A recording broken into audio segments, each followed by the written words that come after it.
इस मूवी के स्टार्ट में हमें दो हॉबिट्स दिखाए जाते हैं जो मछलियां पकड़ रहे थे और इनमें से एक हॉबिट के कांटे में मछली फंस जाती है। ये मछली बहुत ज्यादा बड़ी होती है। ये मछली को खींच नहीं पाता, इसलिए वो खुद तालाब में मछली के पीछे गिर जाता है। अब मछली उसको अपने साथ साथ खींचना शुरू करती है। जब वो तालाब में गिर जाता है तभी उसकी नजर वहाँ पर एक रिंग पर पड़ती है जो कई सौ साल पहले तालाब में गिर गई थी और ये वही रिंग है जो आज फ्रोडो के पास है। अब वो हॉबिट रिंग को उठा लेता है और खुद तालाब से बाहर आ जाता है। तभी वहाँ पर दूसरा हॉबिट भी आ जाता है जिसका नाम स्मिगल था जो आज फ्रोडो के साथ है और गोलम के नाम से जाना जाता है। अब इन दोनों को देखकर उस रिंग का नशा हो जाता है और दोनों उस रिंग को लेना चाहते थे। स्मिगल उससे कहता है कि ये रिंग मुझे दे दो, लेकिन वो ये रिंग स्मिगल को देना नहीं चाहता था। अब इन दोनों के दरमियान में काफी ज्यादा फाइट होती है और स्मिगल उस दूसरे हॉबिट को मार देता है। इसके बाद वहाँ के लोग स्मिगल को निकाल देते हैं और वो दूर कहीं गुफा में चला जाता है। अब स्मिगल ने गुफा में रहना शुरू कर दिया था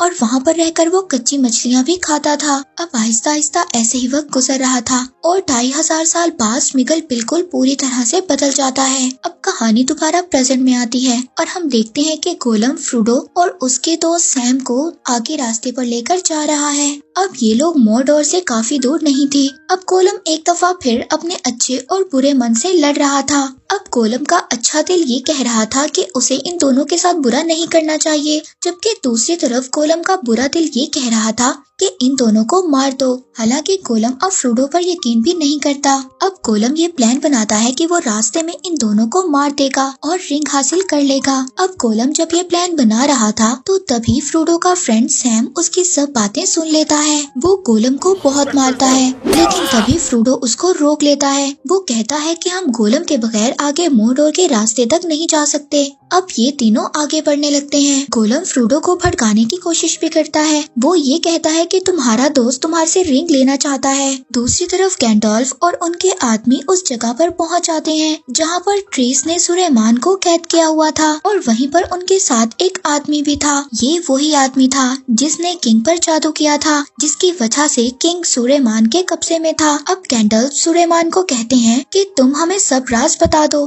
अब वही किंग अपने आदमी से बोलता है कि तुम सुलेमान का साथ छोड़ दो और हमारे साथ आ जाओ, लेकिन सुलेमान कहता है कि ये मेरा गुलाम है। मगर तभी वो आदमी पीछे से अचानक से सुलेमान पर अटैक कर देता है। वो अपनी नाइफ निकालता है और सुलेमान की बैक पर स्टैब कर देता है। तभी एल्फ नीचे से एक तीर मारता है। वो उस आदमी को जाकर लग जाता है और सुलेमान जब नीचे गिरता है तो एक लकड़ी उनके आर पार हो जाती है और वो भी मर जाता है। सुलेमान के पास एक जादुई बॉल भी थी। जब सुलेमान मर जाता है तो वो बॉल उनके हाथ से छूटकर पानी में गिर जाती है और वो एक हॉबिट उठा लेता है, लेकिन गैंडोल्फ वो बॉल अपने कब्जे में ले लेते हैं। अब सब लोग वहाँ से चले जाते हैं। रात को जब सब लोग सो रहे होते हैं तो वही हॉबिट देखता है कि गैंडोल्फ सो रहे हैं। वो उनके हाथ से वही जादुई बॉल ले लेता है। अब जब वो अपने हाथों में वो जादुई बॉल पकड़ता है तो उसको कुछ होने लगता है। दरअसल ये सारून की एक मैजिकल बॉल थी जिसके जरिए वो सुलेमान के साथ बातें किया करता था।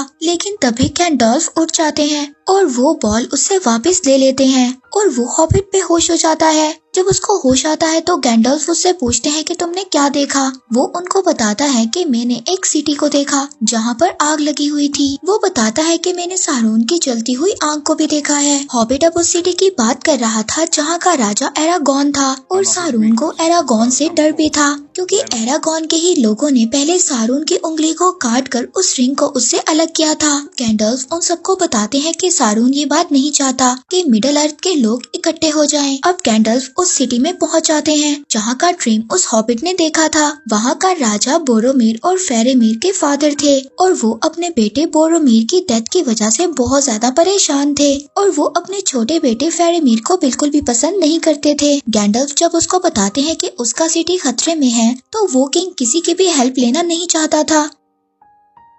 गैंडल्फ अब हॉबिट को बताते हैं कि सारोन ने एक बहुत बड़ी आर्मी को इकट्ठा कर लिया है और अब वो बहुत जल्दी कॉन्डोर सिटी पर अटैक करेगा। गैंडल्फ उसको बताते हैं कि सारोन ने अभी भी अपने एक वॉरियर को छुपा कर रखा हुआ है और वो बहुत ही ज्यादा खतरनाक है। गैंडल्फ उसी साय की बात कर रहे थे जिसने फ्रोडो पर अटैक किया था। वहीं पर दूसरी तरफ हम गोलम और फ्रोडो और उसके दोस्त को देखते हैं जो मोरडोर के रास्ते तक पहुंच गए थे। अब वो एक ऐसे पहाड़ के पास पहुंच गए थे जहां पर बहुत ज्यादा सीढ़ियां थी और उन्हें उन सीढ़ियों को चढ़कर ऊपर तक जाना था। यहाँ पर ड्रैगन और सारोन की आर्मी भी थी, लेकिन वो लोग इन लोगों को नहीं देख पाते। अब ये लोग उस पहाड़ पर चढ़ना शुरू कर देते हैं। अब जब ये दोनों रास्ते में सो जाते हैं तो गोलम इनकी बची हुई रोटी को उठाकर नीचे फेंक देता है और उस रोटी के कुछ टुकड़ों को फ्रोडो के दोस्त सैम के ऊपर गिरा देता है। अब जब ये लोग देखते हैं कि उनके पास रोटी नहीं थी तो सैम बोलता है कि ये रोटी गोलम ने चुराई होगी। सैम गोलम को बहुत मारता है। दूसरी तरफ फ्रोडो की हालत बिल्कुल भी ठीक नहीं थी क्योंकि उस तलवार की वार की वजह से फ्रोडो बहुत ज्यादा वीक हो गया था। सैम फ्रोडो से कहता है कि उस रिंग की वजह से तुम्हारी हालत बिल्कुल भी ठीक नहीं है, तुम ऐसा करो थोड़ी देर के लिए रिंग मुझे दे दो। लेकिन फ्रोडो सैम को धक्का देता है और उसको कहता है कि पीछे हटो। वो सैम से कहता है कि तुम वापस चले जाओ। इस बात से सैम को बहुत ज्यादा दुख होता है और गोलम अपने प्लान में कामयाब हो जाता है। दूसरी तरफ कॉन्डोर के किंग रोहान किंग की हेल्प लेना नहीं चाहते थे, लेकिन गैंडल्फ फिर भी रोहान किंग को आग जलाकर इस बात का इशारा दे देते हैं कि उन्हें मदद की जरूरत है। अब ये सब लोग उनकी हेल्प करने के लिए निकल जाते हैं। अब जब एक रात ये निकल रहे होते हैं तभी वहाँ पर आर्विन के फादर आते हैं। वो बताते हैं कि आर्विन मर रही है क्योंकि अंधेरे की ताकत बहुत ज्यादा बढ़ रही है और जैसे जैसे अंधेरे की ताकत बढ़ेगी सितारों की ताकत कम हो जाएगी और आर्विन मर जाएगी। लेकिन एरागोन आर्विन को बहुत ज्यादा पसंद करता था। वो एरागोन से कहते हैं कि तुम इस वार को कभी भी जीत नहीं सकते, दुश्मन की तादाद बहुत ज्यादा है। वो एरागोन से कहते हैं कि अभी भी पहाड़ों में कुछ साए हैं, तुम उनको भी अपने साथ आर्मी में शामिल कर लो। वो कहता है कि वो नहीं आएंगे। आर्विन के फादर कहते हैं कि वो आएंगे अगर कॉन्डोर का किंग उन्हें खुद बुलाएगा और वो एरागोन को एक तलवार देते हैं जिस तलवार से सारून को खत्म किया गया था और अब उस तलवार को दोबारा से नई तरह से बनाया गया था। अब एरागोन अपनी तलवार के साथ उन पहाड़ी रास्तों पर चला जाता है जहाँ से कभी भी कोई वापस जिंदा नहीं आ पाया था। तभी एरागोन का एक साथी उससे पूछता है कि हमें यहाँ पर क्या मिलेगा। तभी एल्फ उसको बताता है कि यहाँ के लोगों पर एक जादू है। इन लोगों ने कॉन्डोर के किंग की हेल्प के लिए वादा किया था, लेकिन इन लोगों ने हेल्प नहीं की और ये लोग भाग गए। इसीलिए इन लोगों पर ऐसा जादू है, जब तक ये कॉन्डोर के किंग की हेल्प नहीं करेंगे तब तक इनकी स्पिरिट यहाँ से आजाद नहीं हो सकती। और किसी ने ये भी कहा था कि कॉन्डोर का किंग एक दिन मूर्तों के रास्ते पर से होकर गुजरेगा और अब ये तीनों मूर्तों के रास्ते पर से होकर गुजरते हैं जहाँ पर बहुत ज्यादा खोपड़ियाँ पड़ी हुई थी और इन खोपड़ियों को देखकर इनके घोड़े भी यहाँ से भाग जाते हैं। तभी वहाँ पर एक स्पिरिट आती है और कहती है कि किसने यहाँ पर आने की इतनी हिम्मत की है। अब एरागोन वहाँ पर उस स्पिरिट से कहता है कि मैं कॉन्डोर का किंग हूँ, मेरे हुक्म को मानो। तभी वहाँ पर बहुत ज्यादा खोपड़ियाँ गिरने लगती हैं और ये तीनों अपनी जान बचाकर बाहर आ जाते हैं और बाहर आकर ये देखते हैं कि सारून की आर्मी नदी के रास्ते से आगे बढ़ रही है और अब काफी इंसान भी सारून के साथ मिल गए थे और इन लोगों ने आसपास के गांव को भी जला दिया था। वे पत्थर से एक साया बाहर आता है। वो एरागोन से कहती है कि हम लोग तुम्हारा साथ देंगे, हम लोग तुम्हारे लिए लड़ेंगे। दूसरी तरफ सारून की आर्मी कॉन्डोर सिटी पर अटैक कर देती है। वहाँ का किंग पूरी तरह से हार मान लेता है। वहाँ का किंग बिल्कुल पागल हो गया था। अब वो किंग ये समझ रहा था कि उसका दूसरा बेटा फेरेमिर भी मर गया है। अब वो लोग उसको जलाने लगते हैं, लेकिन तभी वहाँ पर गैंडल्फ आ जाते हैं। दूसरी तरफ बाहर सारून की बहुत बड़ी आर्मी होती है जिसमें बहुत ही बड़े बड़े हाथी और बहुत ही अजीब किस्म के ड्रैगन्स होते हैं जिनका मुकाबला करना बिल्कुल भी आसान नहीं था। दूसरी तरफ रोहान का किंग भी अपनी आर्मी लेकर वहाँ पर पहुँच गया था, लेकिन वहाँ पर सारून की आर्मी के इतने बड़े बड़े हाथी थे कि वो रोहान किंग की आर्मी को पूरी तरह से मार देते हैं। और तभी वहाँ पर वो साया भी आ जाता है। वो साया अपने ड्रैगन पर बैठ कर आता है। उसका ड्रैगन रोहान के किंग को उठाकर दूर फेंकता है, पर तभी उस किंग की भतीजी आ जाती है और वो उसके ड्रैगन का गला काट देती है। अब वो एक वॉरियर के ड्रेस में एक लड़की थी और वो छुप कर इस वॉर में आई थी। अब वो काला साया कहता है कि मुझे कोई भी आदमी नहीं मार सकता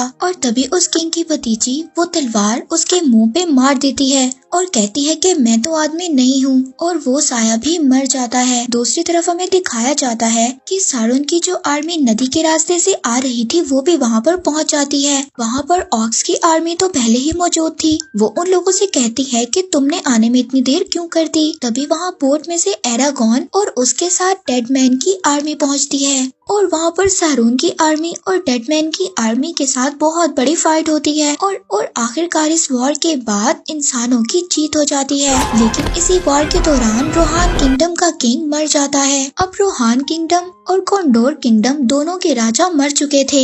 एरागॉन के पास डेडमैन आर्मी का किंग आता है और कहता है कि तुमने हमसे वादा किया था, अगर हम तुम्हारी हेल्प करेंगे तो तुम हम लोगों को आजाद कर दोगे। एरागॉन उन सबको आजाद कर देता है और वो डेडमैन की आर्मी हवा बनकर उड़ जाती है। दूसरी तरफ फ्रोडो गोलम के साथ आगे जा रहा था। जब सैम पहाड़ से नीचे उतरता है तो देखता है कि रोटी के कुछ टुकड़े पड़े हुए हैं, जिससे उसको गोलम पर शक होता है और वो फ्रोडो के पीछे दोबारा चला जाता है। दूसरी तरफ हम फ्रोडो और गोलम को देखते हैं जो अब एक गुफा में पहुंच गए थे।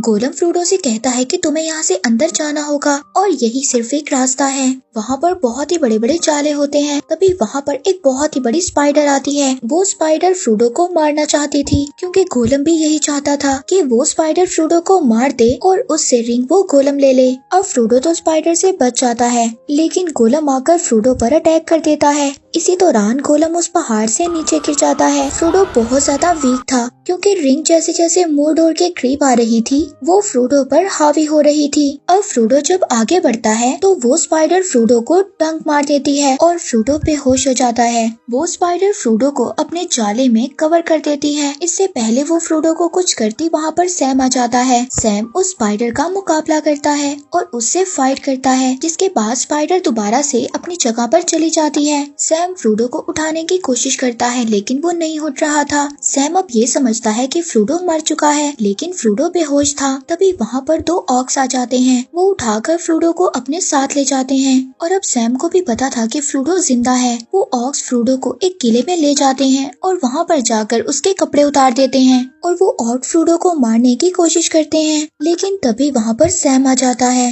वो उन ऑक्स को मार देता है और फ्रोडो को बचा लेता है। फ्रोडो अब सैम से माफी भी मांगता है। अब फ्रोडो कहता है कि सब कुछ खत्म हो गया है, वो लोग रिंग को ले गए हैं, लेकिन सैम कहता है कि ऐसा कुछ नहीं हुआ, रिंग मेरे पास है, मुझे ऐसा लगा कि तुम मर गए हो, तभी रिंग मैंने अपने पास रख ली। वो सैम से कहता है कि ये रिंग मुझे दे दो, इस रिंग का बोझ मैं ही उठा सकता हूँ। अब ये लोग मोरडोर तक पहुँचने वाले थे, लेकिन वहाँ तक पहुँचना इतना आसान नहीं था क्योंकि रास्ते में हजारों ऑक्स की आर्मी थी। अब ये बात गैंडल्फ भी जानते थे। अब गैंडल्फ ये डिसाइड करते हैं कि वो सारुन की आर्मी पर अटैक करेंगे। अब यहाँ पर सारुन की बहुत बड़ी आर्मी इकट्ठी हो गई थी। ये लोग जिस मकसद के लिए आए थे वो मकसद इनका पूरा हो गया था क्योंकि सारुन की सभी आर्मी तो यहाँ पर थी, इसीलिए फ्रोडो और सैम का रास्ता तो खाली था और इन लोगों ने सारुन की आर्मी जैसे ही कपड़े पहने हुए थे, इसीलिए इन दोनों को पहचानना आसान नहीं था। ये दोनों मोरडोर के पहाड़ तक पहुँच जाते हैं, जहाँ पर जाकर इन लोगों ने इस रिंग को डिस्ट्रॉय करना था, पर रास्ते में फ्रोडो एक जगह पर गिर जाता है और कहता है कि ज्यादा आगे मैं नहीं चल सकता। अब सैम फ्रोडो को उठा लेता है और वो मोरडोर के पहाड़ तक जाने लगता है। दूसरी तरफ इंसानों और सारुन की आर्मी के खिलाफ जंग हो रही थी। अब जब ये दोनों रास्ते पर जा रहे होते हैं तभी इनके ऊपर गोलम अटैक कर देता है। गोलम फ्रोडो को मारने वाला था, लेकिन तभी सैम उस पर पत्थर फेंकता है और गोलम दूर जाकर गिरता है। सैम और गोलम के दरमियान बहुत ही ज्यादा फाइट होती है। फ्रोडो इस बात का फायदा उठाता है और मोरडोर की गुफा के अंदर चला जाता है, जहाँ पर लावे की नदी बह रही थी। अब फ्रोडो वहाँ तक पहुँच जाता है और रिंग फ्रोडो के हाथ में थी। सैम फ्रोडो से कहता है कि इस रिंग को फेंक दो, पर फ्रोडो उस रिंग को नहीं फेंकता। फ्रोडो उस रिंग के मैजिक में आ गया था, कहता है कि ये रिंग मेरी है और उस रिंग को पहन लेता है। ठीक वैसे ही वो इस रिंग के मैजिक में आ जाता है। जैसे कई साल पहले वो किंग आया था जिसको सबसे पहले वो रिंग मिली थी। अब फ्रोडो इस रिंग को पहन लेता है और पहनकर गायब हो जाता है। अब सारुन को भी ये बात पता चल गई थी कि रिंग माउंट डोर की गुफा में है। अब वो ड्रैगन जो वॉर में थे वो वहाँ से आ जाते हैं और माउंट डोर की गुफा तक पहुँच जाते हैं। अब फ्रोडो तो यहाँ से चला जाता है, लेकिन तभी गोलम भी वहाँ पर आ जाता है और वो फ्रोडो के फुटप्रिंट से ये पता लगा लेता है कि फ्रोडो कहाँ पर है। गोलम फ्रोडो पर अटैक कर देता है और उस उंगली को बाइट कर लेता है जिसमें फ्रोडो ने रिंग पहनी हुई थी और उस उंगली को फ्रोडो की अलग कर देता है। इसके बाद फ्रोडो नजर आने लग जाता है और रिंग आ जाती है गोलम के पास। गोलम रिंग को हासिल कर बहुत ज्यादा खुश था, लेकिन फ्रोडो अभी भी गोलम से वो रिंग लेना चाहता था। दूसरी तरफ इंसानों की आर्मी सारुन की आर्मी से हार रही थी और इधर गोलम के पास रिंग आ गई थी। अब फ्रोडो जब गोलम से रिंग लेने वाला था तभी वो फाइट के दौरान दोनों पहाड़ से नीचे गिर जाते हैं। फ्रोडो तो पहाड़ को पकड़कर बच जाता है, लेकिन गोलम लावे में गिर जाता है। सैम फ्रोडो को ऊपर खींच लेता है और रिंग उस लावे में गिरकर पिघल जाती है और रिंग दोबारा वहीं पर चली जाती है जहाँ से आई थी। रिंग के डिस्ट्रॉय होते ही सारुन की आर्मी दोबारा से वापस चली जाती है और इस तरह बुराई की हार और अच्छाई की जीत हो जाती है। अब लास्ट में ये दिखाया जाता है कि एरागॉन को किंग बना दिया जाता है और एरागॉन की आर्विन से शादी हो जाती है। अब जब चारों हॉबिट के सामने किंग आता है तो वो किंग के सामने अपना सर झुकाते हैं। किंग उनसे कहता है कि तुम कभी भी किसी के सामने नहीं झुकोगे और जो किंग के साथ बड़े बड़े लोग थे वो सभी उन चारों हॉबिट के सामने झुक जाते हैं।